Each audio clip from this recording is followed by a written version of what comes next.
Men's Radio. The place where men and women really speak. Oh man, what a show. It's Men's Radio. This crazy show is on 3 times a week. Now Russ and Phil are there to help with all your cares. We laugh, we cry, we talk like grown-ups do. But if you're sad and low, it won't cost you no dough. Men's Radio, that's the place for you.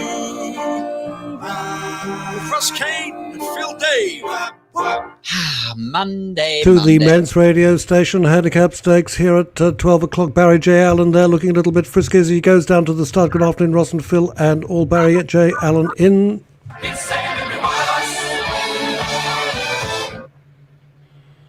That's Barry J. Allen's theme. Got to say a few. It is. We've got to say a few get wells, whatever happens. First of all, get well to lovely Demisa. Oh.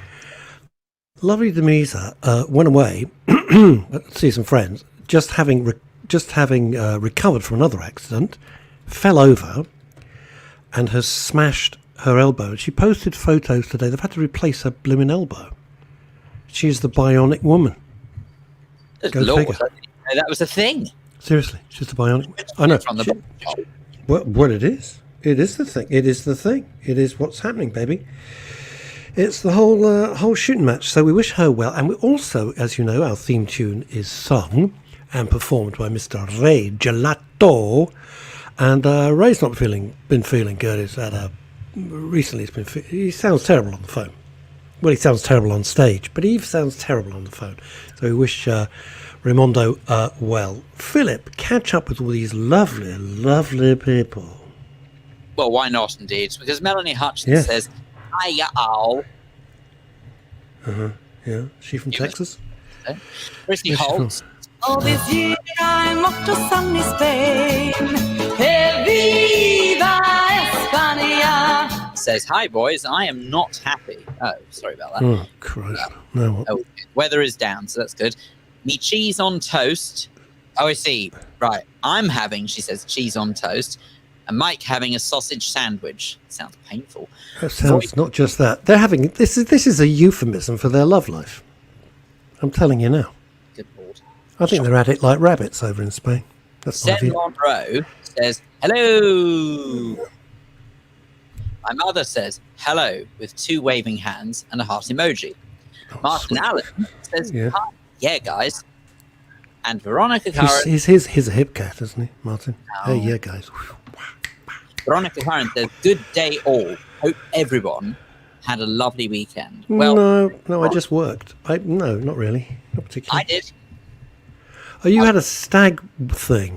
That's very well remembered. Yes, I did. I had a very good stag do, so I should explain that. Were you invited or did you just gate crash as per usual, thinking there were free bagels? It was if I'd be invited. Do me a favour. Michael Verby says, good afternoon from a slightly cooler but still sunny Spain. You see, Michael's verifying what Chrissy has said.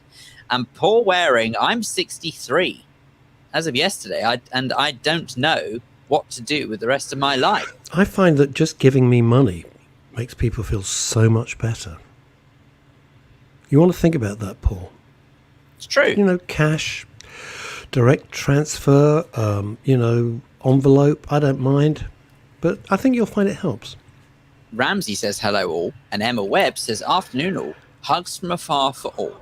So there you go. What does that mean? Hugs from afar. Where is she? Is she on the moon? She's on Voyager. She's on the furthest part of the known solar system. It's gone past our solar system, hasn't it, Voyager? Eve Phantom. Crazy night. Crazy girl. Hello, darlings. How do I look? I look all right. And Paul Waring says, how much? Look, Paul, I don't want to be dictatorial about it, more prescriptive. As much as you can possibly afford. As long as there's, a lot. Ramsey Y. Masalam. Chrissy Holt, try... Oh, kimchi. No. Ramsey, kimchi. I can never get on with it. Chrissy, I tried kimchi in a toasted cheese sandwich. Life-changing. Well, I'm not eating bread. I'm not eating bread. This is week number 4. of my shake diet. Nearly 8 pounds lost, so I am well happy. You're going to do some silly gag about money. Nearly 8 pounds in this will be week 4, which I'm really thrilled about. Francine Warner, my lovely cousin, gorgeous boys. Hi, Fran. Melanie Hutchins, definitely not the kimchi. I don't get kimchi. And Chris don't get it, mate. Ramsey, what is kimchi? Yes, precisely. Ramsey will now explain. Mal Watson, good afternoon. It's very lovely having everybody along. It's great. Now, young Philip. Luke Newman says, by the way, afternoon, gents, a week off as annual leave, currently researching independent bookstores for the mental health molds book. There you go. For my mental health moles book. Explain. Moles? Health. We've got enough dealing with people. I can't worry about the mental health of moles. I mean, either moles on the face, like Toad Hall moles. What? No, but Luke, explain. Yeah, but the problem with moles, of course, they just bury their head in the sand. Andy Lucas, by the way. Thank you, baked potato. Says, hello, gentlemen. Hope you're well. What's kimchi? Kimchi is the thing you get with Korean food, but it always doesn't taste great. No, I just can't get on with it at all. I've tried. Hey, Luke, independent bookstores, I love them. They're dying on their arse, or they've got to be really specialist. And I love them, and I would do anything to support independent bookstores. Love them to bits. The smell when you go in, and especially if you've got somebody who knows what they're doing. It's like, yeah, hello, can I help you? Which is just there is useless. Absolutely nothing like the smell of a new book. Or only to be matched by the smell of a new car. Oh, yes, that smell. Oh, God, I love that smell. I wish that smell would stay for the duration of the life of the car, but it doesn't, of course. Can I just say, as fun as it is actually sort of just reminiscing over different smells and turning into BBC Radio Norwich, can I suggest actually that I found an article this morning that I really think is important for us to hear about, because I'm getting slightly annoyed that I'm not hearing it very much in mainstream media today. And it just goes to show what I believe is the case, which is unfortunately people just hone in on the doom and gloom. I think we can, COVID. but let's do that in 1 second, because we just want to, people have been very kind. So Luke Newman says, oh my God, yes, this is true. It's two cartoon moles talking about mental health subjects similar to the Mr. Member. We love this. Luke, get in touch. We can promote this. We love it. Put it on our website. What a great idea. What do you think, Phil? Oh yeah, I love the idea, totally. No, completely. Ramsey is explaining kimchi. Then we can move on to your rather important point. Chrissy Hall. It's fermented and spicy, crunchy veg. It's horrible. Very healthy for the digestive system too. If you like sauerkraut, proper sauerkraut, you'll like this. I don't, right? Hails from Korea. One of the better dietary things according to the RSP. I'm not doing that gag. And Stephen Marsh, a chef asked me to help him make kimchi, but I just couldn't make a career out of it. Hey! Come on. Bring it on. Right. Come on. Let's hear your fabulous news. So there is an article, I don't often refer to this, but there is an article on the BBC website that says, headline reads, no COVID traces found in railway stations or trains. Now, just to sort of read a few lines from this, as I say, it does come from the BBC website to give them credit where it's due, and I'm a Jew. Tests have found no traces of COVID-19 swabs and air samples for 4 major railway stations and intercity train services, Network Rail has said. And what they did is they did some various tests across Euston Station, I think it was also Birmingham New Street, Liverpool Lime Street, and Manchester Piccadilly. And the reason why that I think this is superb news is if you think about the number of people who quite rightly complain about those who aren't wearing masks on the main railway lines and what have you, and I can't count the number of national trains since Freedom Day on the 19th of July. I can't tell you, the national rails are the biggest disgrace in terms of the passengers. Stupid bloody name, by the way. I've said it before and I'll say it again. Stupid name. What? Sends out totally the wrong message. Freedom Day. Freedom Day is a stupid name. Right, anyway. No, I think about national railways. And so what do you want it to be called? It's National Railway. I want it to be called Doreen Postlethwaite. That makes That's sense. what I want it to be called, I suppose. But anyway, no, I was going to say that sort of on the national railway service, the passengers are absolutely shocking. I mean, the number of people who just do not wear masks, don't care less, and behave in the way that, frankly, you'd never think there was even such a thing as COVID. However, the point is that the fact they have done these particular tests and concluded that these major railway stations are free from COVID-19 in the swabs. It doesn't mean they're free completely, by the way. It's really important. What are they testing? I mean, I'm not being facetious. Chairs? What are they testing? Doors? Door handles? Swabbed escalator handles. Which of course I don't think this means anything. What do you mean it doesn't mean anything? I don't think it means anything. It's the people, it's not the equipment. And then long air samples checked for the airborne virus. Do you believe that? Hmm?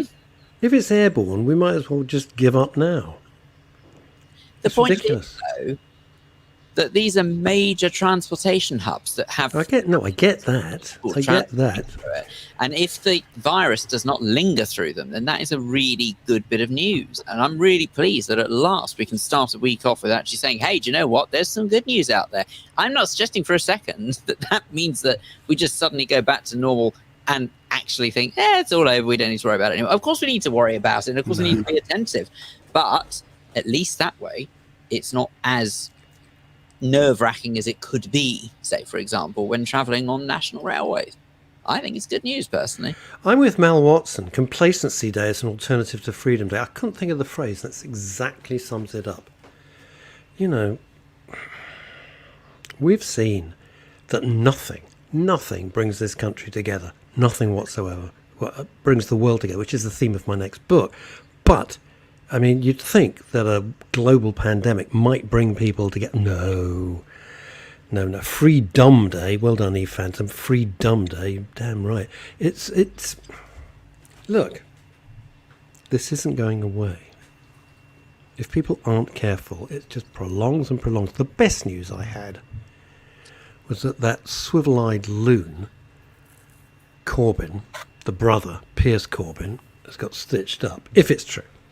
Which looks like it is true, because a lot of the major papers are carrying it, that he was done in a sting, if it's true. You read that, Philip? I can't say that I have, but... Oh, you haven't? They set him up, Piers Corbyn. Oh, yes, I have, yes. I'm not even going to go there. Yeah, he received money from Pfizer or something like that. They said, we want you to lay off criticising AstraZeneca. AstraZeneca, sorry. We want you to lay off, and we'll pay you £10,000 if you'll lay off criticising it because you're an anti-vaxxer. And he agreed, and they paid him in Monopoly money in an envelope. I did read that. What an absolute dick. Chrissy Richards, if it's true, and I hope it is true because it just sums him up. Chrissy Richards, poor Greece isn't total red. What's this? Poor Greece isn't total red country. Cases going up rapidly. Yeah, it's going to happen. Yep. It's not me being pessimistic. It's just trying to be realistic. And I think that's what we are here on the show. It's realistic. Ramsey says, now this is a really good point. So, sorry, just to sum up, they've found these major communication hubs haven't got the virus lingering around in the architecture or the furniture fittings. Yeah? Yes. Is that it? Okay, well, that's good. That would appear to be the case. That's good. I still freak when I'm walking Ebony the Mini Schnauzer. I still freak when a jogger comes right by my elbow. No, I don't like that at all. I mean, what the hell? Sod off! You got a whole pavement. Bugger off somewhere else. Come on, man. Joggers are incredibly selfish the way they behave. I can't count the number that just refuse to go off course if they happen to come into contact with someone. They would just barge right into them, and then the worst, of course, they don't care. The worst, of course, is doing this. Oh God! All over you. All over you. Go away. It's just, I've taken to carrying a really big stick, seriously big Sherlock Holmes type thing. And if I see them, I stick it out. And like, matey, you got two choices. Move to one side, or I'm going to whack your knees so freaking hard. And I would do it too. Stephen Marsh, good point. I'm not going to read Paul Claridge's point. It's very contentious. Paul Yeah, that's showbiz in a nutshell. There you go, fella. Ramsey says this. Now, this is really a very good point. Why is mental health becoming so political? People like Piers Morgan criticising sports people for saying they have had counselling. Latest names include cricketer Ben Stokes, footballer Tyrone Mings. Is that a real name? Okay. These people operate under pressure, and then someone Straight retorts. down the Civic Centre if that was me. What, Tyrone Mings? That's a brilliant name, isn't it? Mings the Merciless. These people operate under pressure. Yeah, everybody does, actually, Ramsey. And then someone retorts, pressure is a surgeon operating on a baby.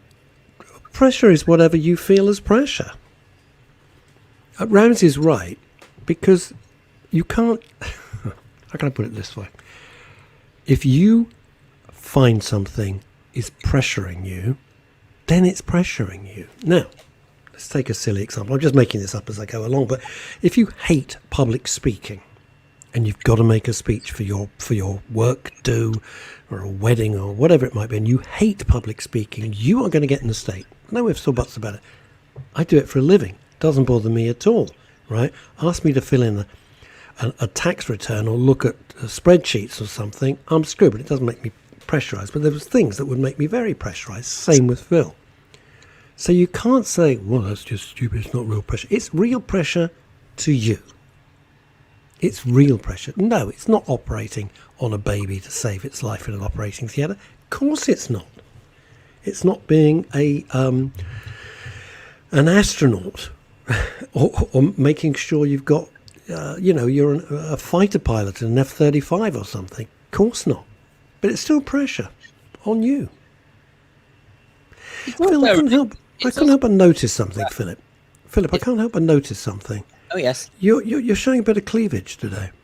I've never seen you wear a V-neck top. This is unbelievable. I know. I did wonder how long it was going to take before you... No, I noticed it at the beginning of the show, but we've been busy. Yes, it is true that normally I don't necessarily like showing off my chicken neck to the world. It's the love bites. But the truth is that today is technically a sort of half day for me because of this stag do over the weekend that I had. I wasn't still drunk? I wasn't still entirely... drunk? No, not at all. In fact, actually, I was disappointingly quite sober, but it was quite unpredictable as to what time we would come back by yesterday. So I decided I wasn't going to get up at 2:30 in the morning this morning for work in the way I normally would, which didn't go down very well because I didn't tell anyone at work. No, I'm joking. I booked the day off work, and so I booked this morning off work, and I thought to myself, well, I'll try and take it relatively easy because I haven't taken it that easy over the course of the weekend. And even on the weekend, Saturday I was up at about 5 o'clock and Sunday I was up at about 6 o'clock. So I thought even then I haven't really done much to relax the weekend. So I thought I won't rush to get up this morning. And then I thought, well, actually, I know I always get lambasted for suggesting that I'm not capable of wearing a T-shirt. I thought, well, no, you're not. I've never seen you in a T-shirt, ever. I thought, if I'm never going to do it on a day off, then I never will. So I thought I should don a T-shirt. Many women are very excited now. There could be a stampede in the Hertfordshire direction. It could go wild. Wild. Boom. Or quite. And Francine Warner, Queen of Mill Hill, says, it's a very good look, Phil. Thank you, Francine. I appreciate it. She knows these things. She's had her whole house rebuilt and redecorated. She knows about V-neck sweaters. I thought that was the case, so I'm very grateful. Thank you. Oh, yeah. Everything done. Everything. Ramsey says, part of my observation is that certain people associate mental health with wokeism.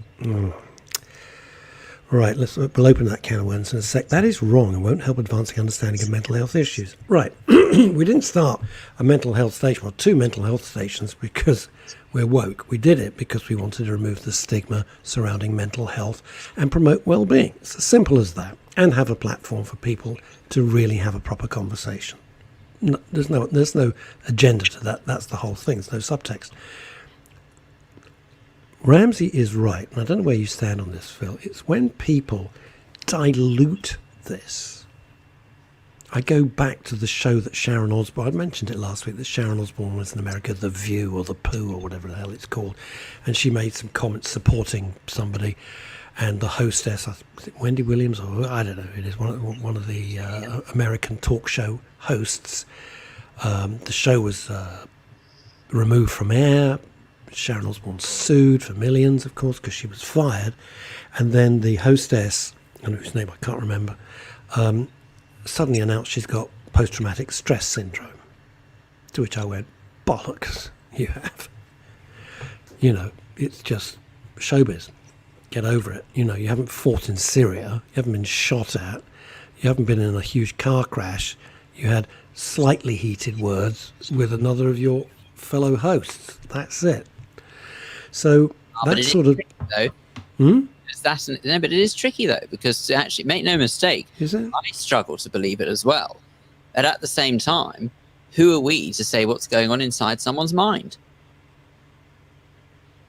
And this I guess. No, I guess. I know. I got to be fair about it. Don't get me wrong. I struggle. I don't believe it for a word. I don't believe it for an instant. But your principle is correct. The principle is correct.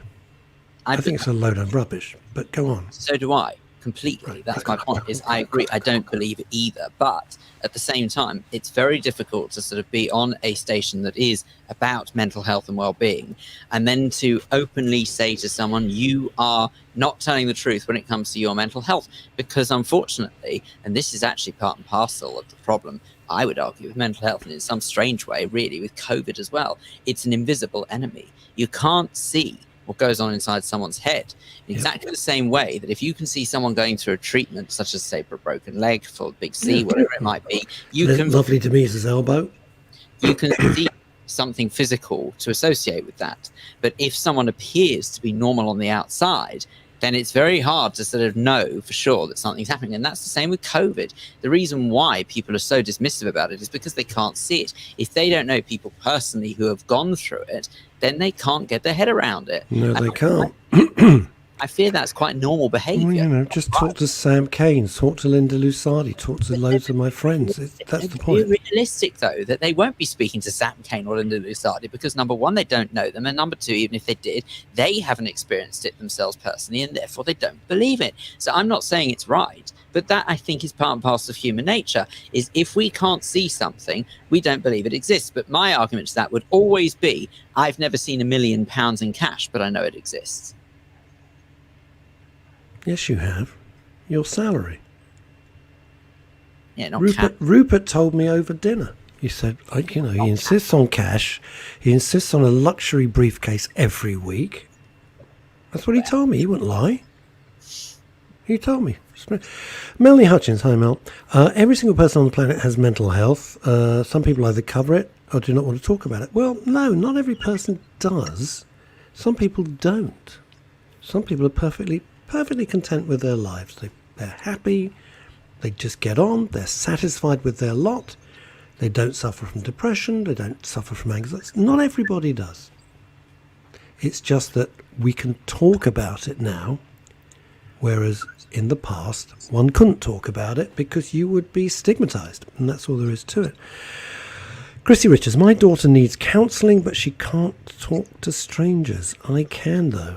Well, that's how you met Mike, let's be honest about it. Hello, big boy. Fancy a sausage sandwich, I think you said to him. Your daughter, I know, it's an ongoing thing. Our heart, Phil and I, everybody watching and listening to the show, our hearts go out to you. It's horrible because you're watching this. It's like watching somebody drown slowly and you're standing on the bank of the river and there's nothing you can do. Horrible. Horrible. Horrible. What do you do? I'm going to pose a question. And Phil can attempt to answer it. He doesn't know. What do you do if you know somebody desperately needs counselling and they absolutely refuse to go? Well, let's take out the word counselling and say help. They need professional help. What do you do? Do you know what? I hate to say this. I'm not normally a voice of doom and gloom, or at least I don't think I am. Actually, there's something else I want to get onto in a moment. But let's just say I don't believe I'm normally a voice of doom and gloom, but I have really sort of discovered myself. I wholeheartedly believe you can't help somebody who doesn't want to be helped. It's just not possible. Boom. Because unfortunately, boom, in a nutshell. Because unfortunately what happens is that the more you try and highlight something, the more the defense mechanism comes up, the defense barrier, and it just descends into an argument. Because if you try and tell somebody they have a problem with whatever it may be, whether it's addiction, whether it's whatever it might be, it doesn't matter. That person can't see it. the only thing they would do is do what would come naturally, which is defend it and deny it. Why would they believe it? If someone told me I had an addiction to something, I wouldn't believe you at all. It may be the case. You've got an addiction to cravats and jackets. I'm Well, putting it out there and I'm telling you. As you see, I'm getting better at it. But anyway, but the point is... Sexy beast. Get a brighter shade of lobster. Anyway, the point is, I don't know if there is anything one can do, because what you could potentially do... I despair. There's people I know who desperately need some help, professional help. There's nothing one can do. Because you got to you have to, what's the Clint Eastwood? A man's got to recognize his limitations. And you do have to recognize your limitations. Everyone's saying everyone is capable of everything. It's just rubbish. It's just like like one of those stupid cards you buy in America. They're just pointless words. Not everybody is capable of everything. You're just not. Just not. We're capable of a lot more than we think we are, but we're not capable of everything. It's just unicorn land, isn't it? And it's very, very difficult. And look, Phil as he always does, he puts it in such an easy nutshell to, digest. If somebody doesn't want to get better, there's nothing you can do about it. No, but I think to get better. It's worse. No. I think it's worse than that. This is not about wants to get better. It's if an individual can't see that there is something wrong in the first place, how can they possibly think to themselves, I don't want to get better, if they don't think they have an issue in the first place? Do you see what I mean? So I don't even... No, go through that slowly. No, I think it... I'm saying I think it runs deeper than that. I'm saying, in other words, you are saying an individual wants... what can you do if an individual doesn't want to get better? I am saying that I believe that if an individual has an issue that maybe others can see, but that individual can't see, well then, in their mind, they don't need to get better because there's nothing to get better. They're fine. They don't see a problem. Yeah, I know. I think it's very hard and it's horrible to watch. Yeah, but terrible, absolutely horrible. Horrid to watch. It absolutely, it just hurts, because if you think that you could actually do something, or someone could do something to make their lives 100 times better, how frustrating is it to know that you can see there's something they can do to make their lives better, but they obviously don't think it's the case. You can't cure the whole world. For sure. What have I missed? Who got stung? Not understanding that. Sorry, Sen. Don't get it. Mal Watson, been a pleasure to be part of the programme. Awaiting a 12:30 telephone call. Get you, he's got a telephone. Mal, you are a big shot and no mistake. Wishing you a lovely day. I'll be back. Best wishes, M. Oh, good. Drilling. I was going to say, have you got roadworks going on? Yeah, I think there is roadworks. Kind of, yeah. Roadworks as well. Yeah.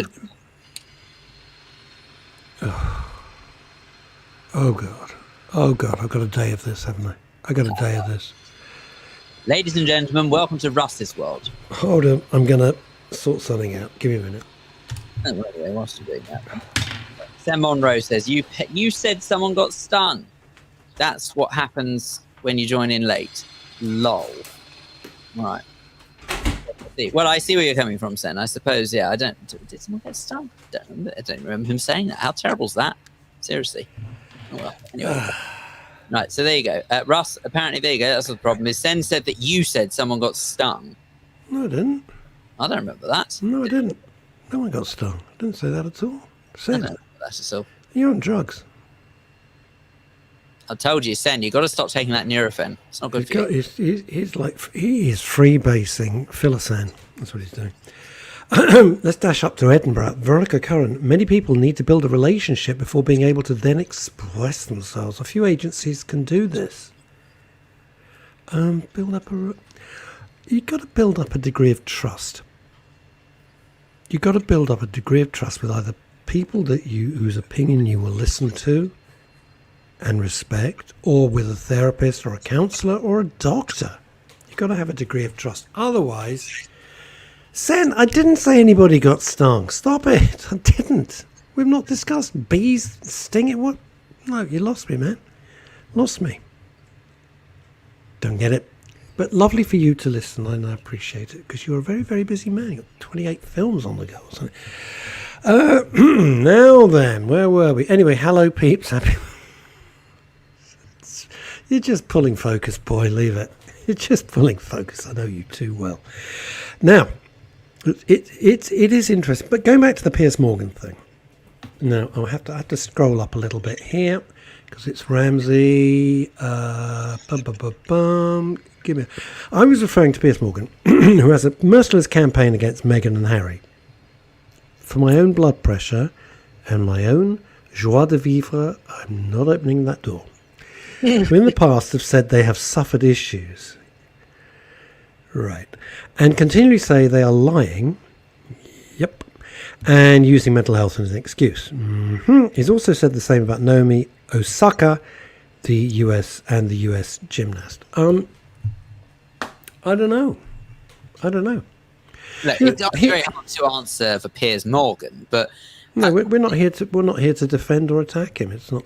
At the same time, I think what Piers Morgan is trying to get at, rightly or wrongly, is that he finds it hard to believe that when certain people are in a position or of some sorts, whether it of power, whether it be of wealth, fame, whatever it might be, he finds it very hard to understand why people would struggle with that lifestyle when so many others have it an awful lot worse. I suspect that's where he's coming from. Now, don't get me wrong. Just because someone's in a position of power doesn't mean, or position of wealth or whatever it may be, it doesn't mean that they don't have mental health issues.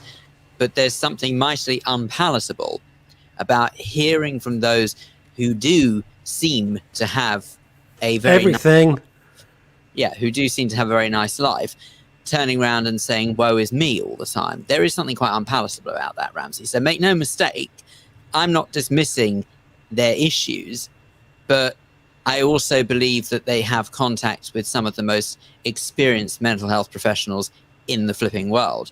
And rather than sort of crying out in inverted commas for help, crying out for $20 million a pop, but go and get that help. Do you know what I mean? Just actually do it. See, where it falls, yes. If you go and get that help and say, look at me, I've recovered, that's what will inspire others. That's what will inspire. Not crying out saying that where it falls at the first fence is this utter bullshit. I didn't have a passport. You took about 11 trips miraculously without a passport on private jets. So that's just crap. When somebody says, well, that's my truth, and I'm the king of Siam, that's my truth. Phil's my long-lost son, that's my truth. Well, it's not true. And then, let's forget, he's not, really, honestly. I've only met Linda once. So, that was in Shaw. It's true. I don't want to get dragged down that particularly repulsive rabbit hole, but there are certain things which you shouldn't violate. Forget their position in the world. If you had a grandmother of 95 and a grandfather you knew was dying, you'd have a little respect. I'm just going to leave it there. Just stop airing your dirty laundry the whole damn time and making a fortune out of it. And the other thing, which I just cannot believe, we couldn't get any help. We were banned from help. They pick up the phone. They're two of the most, well-known people on the planet. Every doctor, counsellor, psychotherapist would have been running to help them. It's a nonsense. They were not the prisoner of Zenda. It depends. Bullshit. It does depend which way you look at this, you see. Because either you look at it from the point of view of, wow, I feel really sorry for them, a couple like that who have it all, and yet they're so desperately unhappy. Or you look at it as a position of a couple who have it all and are rather being rather shallow, in the sense that they are using the very serious subject of mental health to score brownie points and to win sympathy. And if that is the case, which many believe is the latter, it's pretty abhorrent. It is abhorrent. Because what it It is does, abhorrent. it sticks the proverbial two fingers up to those who genuinely do have struggles and major life worries and concerns. She's going to run for president. No two ways about it. And they're so gullible, they'll eat that crap up by the spoon load. She's going to run for president. You'll see. You'll see. Narcissists only care for themselves, says Chrissy Holt. They have no empathy for others. Yep. I'm not going to read the rest of it. We can discuss it another time. But will their fortune make them more happy? I don't care. I don't care. It's naked greed. I don't give a monkeys. And what now? Michael's saying, what are we banging on about it? Piers Morgan was stunned. No, Piers Morgan wasn't stunned. No. Oh, I see. Piers Corbyn was stunned. Oh, right. That the subject of a sting. There you go. That's subject of a sting. I don't know. Sorry, we were thinking of wasp sting. That's I thought. No one was. But anyway, no, that makes more sense. Yes, you're right. He did say that. Chrissy Holt, I'm certainly not reading that comment out. That's fond as we are of you. That is way too much. That's not helpful to any kind of discussion, really. You said someone got stuck. Yes, it was the Piers Corbyn, the more handsome brother of the two. Good God. Blimey. Makes words with gummy. What you don't see, by the way, with the delightful Piers Morgan, is he always has minders with him. Piers Corbyn. Piers Corbyn always has huge knuckle-dragging minders with him every time. I can't understand why. They're always just out of shot, but they're always there. Nice. There we are. So, the problem is, all of this dilutes the real discussion around mental health. And eventually, people get to a stage, sod a lot of it. Get a grip, grow a pair, shut up, which isn't helpful at all. But you keep pushing, you get a reaction. That's the fear. That's the worry. No, Chrissy, I know that's how you... She says, I'm sorry, it's how I feel about them. I'm a staunch royalist. I'm a staunch royalist, but I think one has to moderate one's language in a public forum. Don't you think? Look, the bottom line is that, as I said earlier on, it's not really anyone's place to say whether or not someone has got mental health issues. No, only they know. No one knows what goes on inside someone's head, their own head in particular, apart from the professionals, obviously. Yeah, of course. But even then, I would say that it would certainly appear to those who have followed the whole story surrounding Meghan and Hardley is that they do appear to cry wolf quite a lot, and it's just a bit unpalatable. That's all. It's so disrespectful, and I feel it's horrible to see two brothers. I mean, we've got twin boys, and if they had a falling out in such a revolting public way, being so manipulated, it would break my heart. It would break my heart. Melanie Hutchison seems to think Chantel's coming on. Has anyone watched the documentary on Burt Reynolds? Would highly recommend. No. Haven't, but thank you. To be honest with you, Burt Reynolds isn't a subject that... But, I used to like his movies. I thought they were pretty entertaining. But I'm not I don't think I want to devote documentary time on it. Oh. Not when there's so many other important... I mean, he was a very, very handsome fellow. Had a very interesting life. Bless him. And bless him for being entertaining. That's what I think. If you're a Slipknot fan and a fan of metal, you will know that Joey Johnson died last week. Far too young. Not nice. Brilliant drummer. Brilliant. Can I just say, speaking of dying and speaking of Burt Reynolds, can you believe it's coming up to 3 years ago he died? Yeah, it feels like a lot longer to me, to be honest. Really? Oh, no, yeah, it feels like... If you said, how long ago did Burt Reynolds die, I'd say 10 years. Oh, stop it. He died in 2018. No. It feels to me like 10 years ago. Wow. Well, it hasn't been relevant in my life. So when someone's gone, I mean, it's one of those things. Oh, is he still alive? Does that make any sense? Oh, doorbell. Can somebody else get that? Oh, Jesus. Ebbs, can you answer the door, Excuse please? me. There you go. Lovely. There you go. Right. Well, whilst Ross goes off and does his thing, I said, "Oh, look at that! I've just seen in the large photo. I'm so sorry. I've got rubbish behind me today. That's not like me. I do apologise. I'll tell you what. I'll move up a bit. There you go. All clean. Much better. There you go. Look at that. It's like it almost never happened. Oh, there's a fan behind me. Oh, well, I can't help it really. I do that sometimes. You know what? I feel like sort of there is. Oh dear. Yeah, and I was just saying, do you know, for me, I feel like sort of I can't be bothered today. I don't know what it is, because this is where actually, although people sort of say to me, how on earth do you get up at 2:30 in the morning or what have you? The problem is if I don't get up at 2:30 in the morning, I really feel rough. I don't mean rough as in I feel ill. I'm fine. I'm not unwell. But I just feel like I can't be bothered. Oh, hello. What's he got? What have you got there? Hang on. Oh, he's getting a leaflet or something of the dog or something like that. Ah, look at that. He's bought some shoes, everyone. Isn't that nice? Anyway. Right. Well, whilst he's establishing that. Now, I was saying, I don't know what it is, but do you ever get, it's like that feeling of heavy-headedness, which is ridiculous, because I get heavy-headed if I'm in bed as late as 7:30 in the morning. Anyone else that's half brain would sort of think to themselves, 7:30 is a normal time to get up. You wouldn't think a thing of it. You'd probably have a good night's sleep and off you go, get up, and then the rest of the day carries on. For me, for some reason, I just feel a bit... Do you think there's a 7:30 in the morning? Jeez.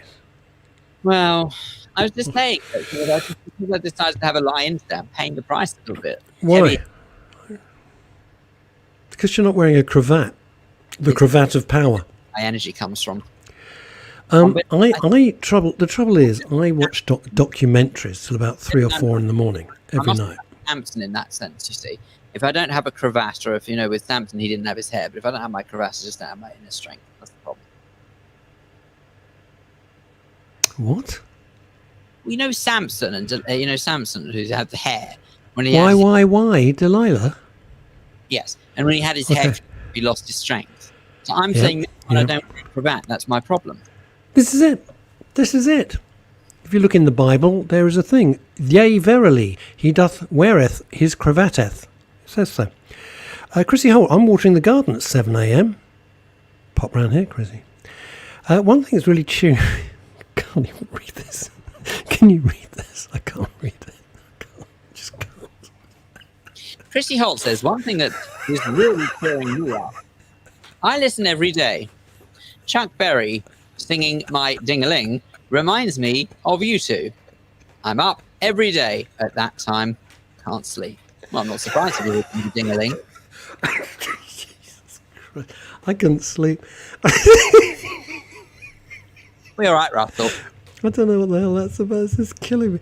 No, it wasn't Burt Reynolds at the door. It was my very nice postman. I bought some more new shoes for significant other. I thought it'd be a nice little thing to do. I'm trying to curry favour. It's a complete waste of time. Chuck Berry, not a nice guy, not a nice man at all. Punched Keith Richards right in the face. Keith Richards was in Chuck Berry's dressing room. Chuck went out and the guitar was lying in the case, and Keith thought, I'd just play like the chord of E or the chord of A. Oh my. Just touch it. Oh. He came, and Chuck Berry came in, and he hadn't picked it up, he didn't put it around his neck or anything, just strumming it in the case, and Chuck Berry came in and says, no one touches my guitar, and punched Keith Richards right in the face. It's true. I say no. There we go. To be honest, I'm a little bit like that with my cravat. Well, no one's going to touch your cravat apart from all the women in Hertfordshire who are dying to rip it off you in Jilly Cooper fashion. Yeah, no, it's my cravat. Don't touch it. No, well, no one's going to touch your cravat. I'm not going to go near your blooming cravat. That's the fact. Everyone talks about it. It sounds euphemistic. It's not nice. No, it's a cravat. It's not his ding-a-ling. Hey! I always remember Chuck Berry singing that song that I can't bear, actually, because he on top of the pops and people are dancing to it. My ding-a-ling. And you're thinking, Jesus. Anyway, there we are. The best one was James Taylor. Fire and Rain. Do you remember that song? I've seen fire and I've seen rain. James Taylor? I'm not going to sing it because I can't sing. Can't sing a I note. know who James Taylor is. I just don't necessarily remember that song. Well, it was only his most favourite. It was only his most famous song. I've seen Fire and I've seen Rain. Everybody around the world's nodding, apart from you, who are busy doing your stamp collection now. So what are you doing now? What are you doing? I'm clearing out my notepad. Well, what the hell have you got to do it now for? You got the rest of the day to clear out your bloody notepad. Well, no, it's just because I was sitting here and I just thought, I better do that. You get Andrew Neil clearing out his notepad. He's got someone else to do it for him. Well, you got your mum. Leave a note. Leave a post-it note in the fridge. Mum, please clear out my post-it note box. I found a button. Oh, that could have been off your trousers. James Taylor, Sweet Baby James. Yes, that was the album. That was Sweet Baby James. The point I was trying to make, it's a very sad, tragic song. I've seen Fire and I've seen Rain. And he's singing it all mournfully, and they're dancing to it on top of the pops. I'm going to smack it. I swear, I'm going to get in the car. I'm going to go round to Hertfordshire. I'm just going to slap him. Slap him. Oh, I love that Michael Verby. So many people won't get the reference, but so many people will now. Phil wearing his cravat must look like a modern-day Patrick Cargill. Ah, what a great... I love Patrick Cargill. Him and Donald Sinden. Always loved them. Loved them. Patrick Cargill, Father Dear Father. Anyone remember that show? With Natasha Pine and... Can't remember. Father Dear Father. God knows when it was on. Black and white, I think. Where he was bringing up two very attractive daughters. That would go down well today. Anyway, there we go. I think was that anti-cravat.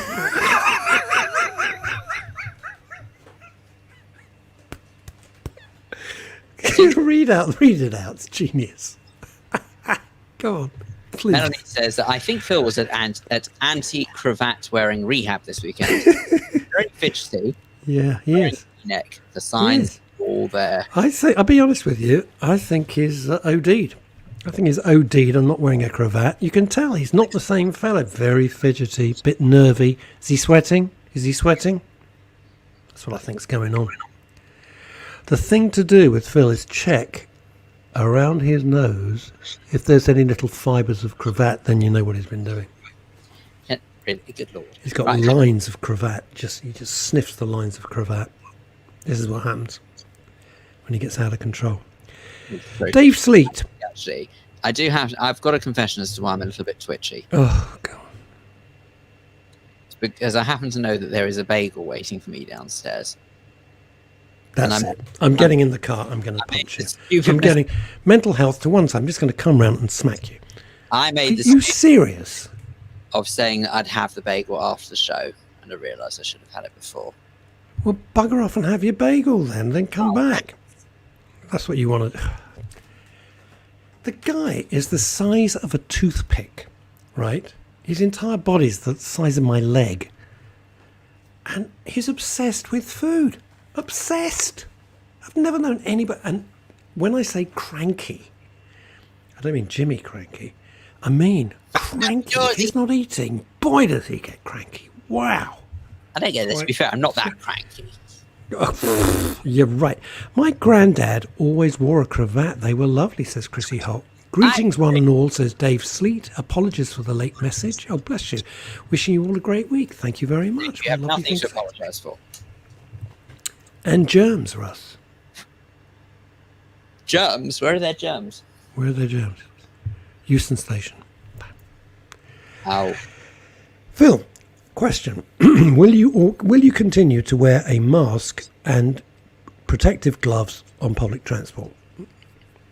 Well, I am already. What do you mean will I continue? Will you continue to do so? But I am already. No, I know you are, but will you continue to do so? What, not a trick question. But what, like indefinitely, do you mean? Well, for the foreseeable future. Yeah. I mean, I reckon that I have said all along, I believe that the only time we're truly going to get over this and get back to some proper normality is probably not going to be much before. And I'm sorry, I don't mean to be depressing. I'm just saying how I think it's going to be around summer 2023. I've always said that. But I think I can see myself sort of carrying on the way I am until at least that time. I just want to give it enough time for the virus to mutate enough to not become as much of a threat as it is at the moment, and to look forward to sort of getting back to some sense of normality, I guess. Absolutely. But yes, I will, most certainly. But I would say as well that actually, this just away from masks, there's something else I did want to quickly bring up just before we got 10 minutes to go. Go ahead. Is that I am slightly worried that I sort of have felt a slight disintegration in my ability to always remain upbeat, because I have noticed that whenever people have said to me, or whenever anyone else has sort of said, oh, have you had a nice weekend, or oh, have you done this, or oh, enjoy your day off work, something like that, I feel like there's always something at the back of my mind that's ready to come out with a negative comment to come with it. And that's not my style. I'm not normally like that, or at least I certainly wasn't always like it. I don't think I was. But maybe I'm just more aware of it. Silly things, like, for example, if someone says, enjoy your day off work, well, wouldn't a normal person say, thanks so much, can't wait? Me, I'd say, thank you, but unfortunately I do have to work.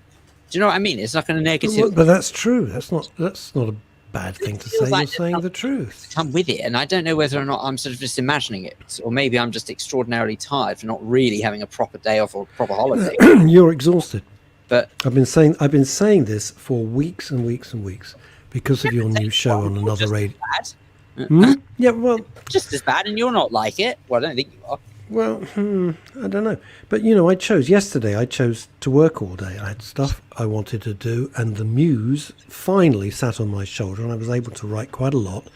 And I thought, why am I, where is this thing in my head? It's Sunday, I've got to take. I don't have to take a Sunday off. I made the choice to work, and then I had a fabulous dinner that was made, not a restaurant, last night. It was very, very pleasant. It was lovely. But I chose to work. I had stuff I had to do and achieve, which means I'll probably take, a Thursday off, or I'll take another day off. Doesn't matter. I don't think we have to be so prescriptive about it. I don't think we do. Look, anybody who says they've come through this and it hasn't affected them, there's something going on. I don't think I can't believe it. I can't believe it. It's affected everybody. Absolutely everybody. And that's it. We've been faced with something, I hate to keep using the word unprecedented, but unprecedented. We've had to deal with it. Melanie Hutchins says, tired and hungry, terrible combination. All will be okay, Phil. Kiss. You see, you've pulled. Let's be honest. You've pulled there. You've shown a little bit of décolleté. Hey, what can I say? At least I'm nothing else if I'm not honest. But what? But we are honest. That's the thing. I know people argue and say, "Oh, you shouldn't be saying this. You shouldn't be saying that." And I go, "Well, we're just being transparent. If we're not feeling upbeat, then it's okay. If we can't say we're not feeling upbeat, then what the heck?" Richard Vera, I found working on my books nearly every day got me through the pandemic and lockdown. Absolutely, Richard. Get that. Richard is watching from Colditz in Germany. Working through the first lockdown absolutely helped me alleviate the boredom. There was just no flipping way that I could have faced the prospect of lying on a bed just watching Netflix or Disney Plus or whatever the heck it was every single day. It would have done my head in. I hate doing nothing. But I would suggest that the way I got through it was actually being allowed to, and thank God for my employers, allowing me to work from home in the way that they did. It was brilliant. It was very, very useful to me, I'm sure. But I don't know what it is just now. I think do you know what it was? I think it wasn't that long at that time, at the start of it, since I'd had a holiday. Now, don't get me wrong. I know holidays are a privilege, but even if you can't afford to go abroad, people should be able to at least afford time off. And I know they can't, but I don't think people realize the importance of taking time off, because I don't think I did, if I'm honest, not much before I started. I don't know what to do when I take time off. But that's the point. I don't know what to do. Got ourselves into unless I'm physically away from home, and I got to be a long way away from home, I can't detune. It's impossible for me. Because even if you're in this country now with mobile phones, you can't truly switch off. The only way you could truly... I like going to LA because of the time difference. People usually can't get hold of me, which is great. And not to mention, you go abroad, and of course, if you are going to use your mobile device, then you'll end up spending a small fortune just staying in contact with people. It forces you to do nothing. Well, I don't want to stay in contact with people when I'm away. Michael Verby says, seriously, Phil, burnout is terrible. I work 7 days a week, building a business, then suddenly hit the buffers. Yeah, I hit you. It's not good. I wonder what he did. No idea what you did, Michael. Maybe he built Chrissy Richards to go to Spain. He built a passport to go and stay with his sister forever. Chrissy Richards, before pandemic, I flew to the UK to see family and friends, etc. several times. Now I can't. It's getting me down. Yeah, I would like a change of scenery. I love where I am. I love my walks. I love the peace and quiet, apart from the twat with the drill outside. Which has now stopped. But I'm sure he's doing essential work, so that's fine. I'm just being silly. But, a change of scenery would be lovely. I'd like to go to like South France. I'd like to go to a little village in Italy. That's what I'd like to do. I'd like to go over to Los Angeles, see Shirley Green and my mates, everybody. There we are. Martin Allen says, unless you're on a desert island with no contact with the outside world, that's the only way this pandemic would affect you. Lost me slightly, Martin. Seriously, unless you're on a desert island. Yep. Well, the pandemic, it has affected everybody. Everybody's been affected. Veronica Curran, I feel because we all had to slow down so much, we've become more aware emotionally, physically, and are more outspoken. Yes. Plus, people don't have a living anymore. They don't know how they're going to make a living anymore. And all of those things. Once again, beautifully summed up by Mrs. Sleet. Isn't he clever? We are all grieving the loss of options. I mean, that's actually... How does Dave Sleet think? He's got a brain like a freaking planet. How does he think of these things? Seriously, it always like, bloody hell, that's good. I always go, we're all grieving the loss of options. Isn't that the case? Isn't that the case? That is a beautiful encapsulation. That's really good, Dave. Really good. Michael Verby, I ran a mobility business, electric scooters, etc. Did you? Seriously? Oh, like they, this is brought, Channel 5, brought to you by member. I got to be so careful. I got to be so careful. It's the ones they play during the ad breaks on Count. Yes, that's one where the chair rises, and I was going, I go, do you know what? I'm fine, but that chair looks bloody comfy. I wouldn't mind that. I want to know why. I wouldn't mind that. That looks great. I want to know why the heck they haven't already come up with an advert for some sort of stairlift company where they've got Westlife singing in the background, "You raise me up." I don't understand why they haven't done that yet. It seems so obvious. If I can do that, come on, think of that. Do you know the best thing about the stairlift? I've just got time. The best thing about the stairlift was that an advert for Nivea with someone rotating out of a giant tub of the cream saying, "Holding back the years." There's loads of them. Oh, you're on fire, baby! You're on fire. There were two stairlift companies. One was Stanner Stairlifts, which everyone thinks is the generic term, and the other was, in fact, I think called Churchill Stairlifts. And they had Thora Hird. And everyone got the wrong... And she was advertising the other company. Everyone said, "Oh, I love your adverts." And the boss always said, "Thank you so much. They're not our adverts, but our sales have gone through the roof." And cost them a bean. It all kind of went horribly wrong. Ramsey, the new job I've started is playing havoc with my ability to tune in and contribute. Might be a good thing. First of all, Ramsey, well done on getting a new job. Anyone who's got a job, bloody marvellous. New job, even better. Fantastic. Great. Really great. So enjoy. Hangry. Yeah, hangry. Are we allowed to know what your new job is? I'm just nosy. It's got nothing to do with mental health. We're just nosy. We just like to know how all our family, because I always think of everybody as like our big, huge, global extended family, how everyone's doing. You may have to tell us the answer to that, Ramsey, on Wednesday, I'm afraid. On a Wednesday, yes, indeed. That's it for today. Thank you so much for your comments, your company, and frankly, your honesty. We always appreciate it. It's been great. It's been great. thanks for tolerating any ranting or anything like that on Ross and I behalf. I did feel like we never thank anyone for listening to us as well. It's just nice to know that you're out there. Yeah, it does. It makes a very big difference, and we never take it for granted, ever. Anyway, we'll see you all hopefully on Wednesday at midday. Have a good rest of your Monday. Goodbye, everyone.